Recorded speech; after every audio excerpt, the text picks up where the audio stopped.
It's the middle of the day at a major airport in the United States, and something feels different. The international terminal is quieter than it used to be. Some gates that once handled long-haul flights now sit unused for hours at a time. A few overseas routes that were regular before 2020 still haven't returned. This isn't about panic. It's about change. Over the past few years, global travel has recovered, but the pattern of that recovery hasn't been even. Some regions have grown faster than others. Some airlines have redirected aircraft to different markets. And some cities in the United States are seeing fewer international arrivals than they did before. In this video, we're going to look at several major airports and break down what's actually happening. We'll focus on the numbers, airline strategy, costs, and policy decisions that influence where people choose to fly. If you're interested in the economics behind travel and how global decisions affect local airports, subscribe now. Let's get into it. We'll start with Las Vegas. Las Vegas built its reputation on tourism. Before 2020, it relied heavily on a mix of domestic visitors, convention traffic, and high-spending international travelers. While domestic tourism has returned strongly during peak seasons, some international routes have been slower to recover. Part of this comes down to airline fleet allocation. Wide-body aircraft are limited, and carriers place them where long-haul demand is strongest. Part of it also relates to visa processing delays in certain countries and higher ticket prices on long-distance routes. When international travel becomes more expensive and more complicated, leisure destinations feel the shift quickly. Hotels and convention organizers in Las Vegas have had to adjust forecasts, especially for overseas markets. That doesn't mean tourism disappeared. It means the mix of visitors changed and revenue patterns changed with it. Next on the list is Chicago. Chicago O'Hare functions primarily as a hub. That means its international traffic depends heavily on airline network strategy. When airlines restructure routes, they often concentrate flights in coastal gateways where connecting demand is strongest. In recent years, some long-haul services have been reduced or consolidated. Airlines have been managing fuel costs, aircraft availability, and shifting demand from Europe and Asia.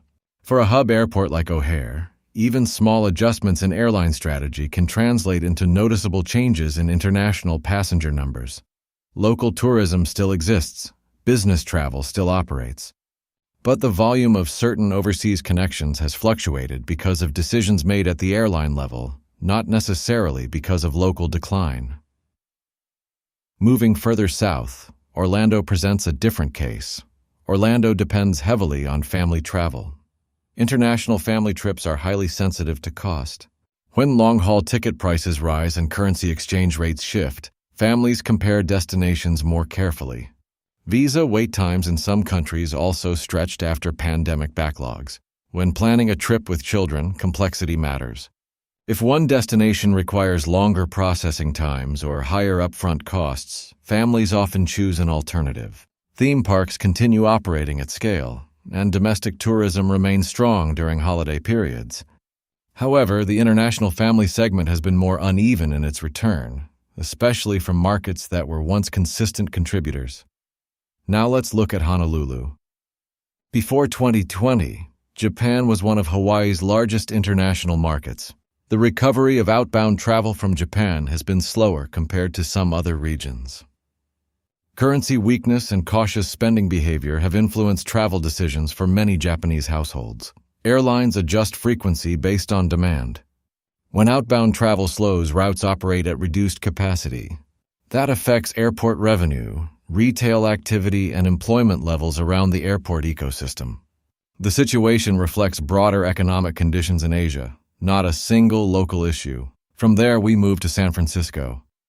San Francisco's international traffic has historically been tied to technology, business travel, and Asia-Pacific routes. Business travel globally has not returned to pre-2020 levels in the same way leisure travel has. Many companies reduced travel budgets and shifted toward remote meetings. When corporate travel declines, airports that rely heavily on tech and international business connections feel the impact.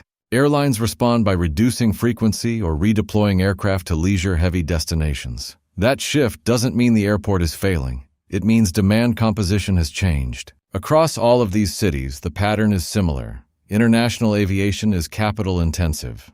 Aircraft are limited. Routes are evaluated constantly. Airlines follow profitability, not sentiment. When fuel costs rise, when currencies fluctuate, when visa systems slow down, and when corporate travel policies tighten, traffic flows adjust. Airports reflect those adjustments. The key question isn't whether travel exists. It's where it's being concentrated and why.